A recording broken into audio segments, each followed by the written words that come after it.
Mais c'était une rencontre qui était nécessaire pour partager avec la diaspora nos préoccupations concernant la lutte que nous menons sur le terrain. Nous avons fait un état des lieux de la situation et la diaspora nous a fait part de ses préoccupations, notamment en ce qui concerne les échéances électorales prochaines.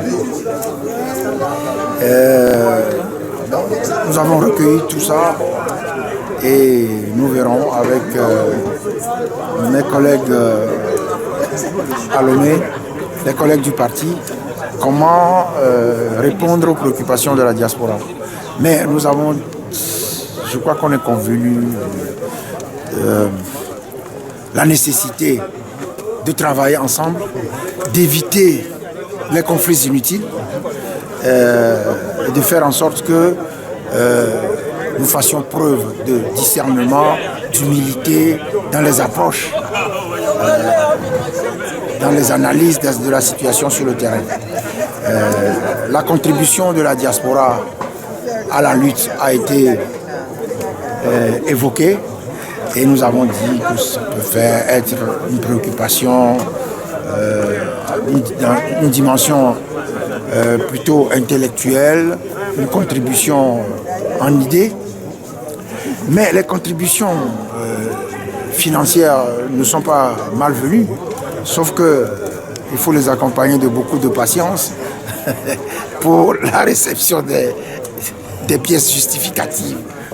Nous avons essayé de prendre des contacts nécessaires pour comprendre la situation. Nous avons discuté avec les enseignants, les syndicats. Nous partageons leurs préoccupations, nous soutenons leurs revendications parce qu'ils ne peuvent pas être là à regarder le pouvoir dépenser sans compter dans des domaines inutiles et se taire. Ils ont le droit de réclamer une amélioration de leurs conditions de vie. Et donc nous les soutenons et nous disons également que les hausses intempestives des prix des produits pétroliers, nous les avons trouvées injustifiées.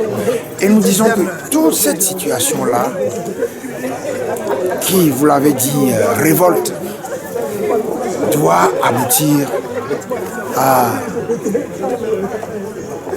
un soulèvement de la population. Parce que sans la mobilisation, sans un soulèvement populaire, le régime va toujours nous imposer, nous amener où il veut, nous imposer sa présence alors que les populations n'en veulent plus. Donc, ce que nous avons dit ici aujourd'hui également, c'est qu'il faut que nous œuvrions ensemble à mobiliser la population contre le pouvoir en place. Il faut surtout que le peuple se soulève. Si jamais il reste comme ça et il ne veut pas réagir, il faut que les populations togolaises l'amènent à la raison. Et donc, moi je suis confiant. Parce que la population togolaise ne peut pas rester comme ça. Elle doit se mobiliser pour faire en sorte que l'arbitraire cesse dans notre pays.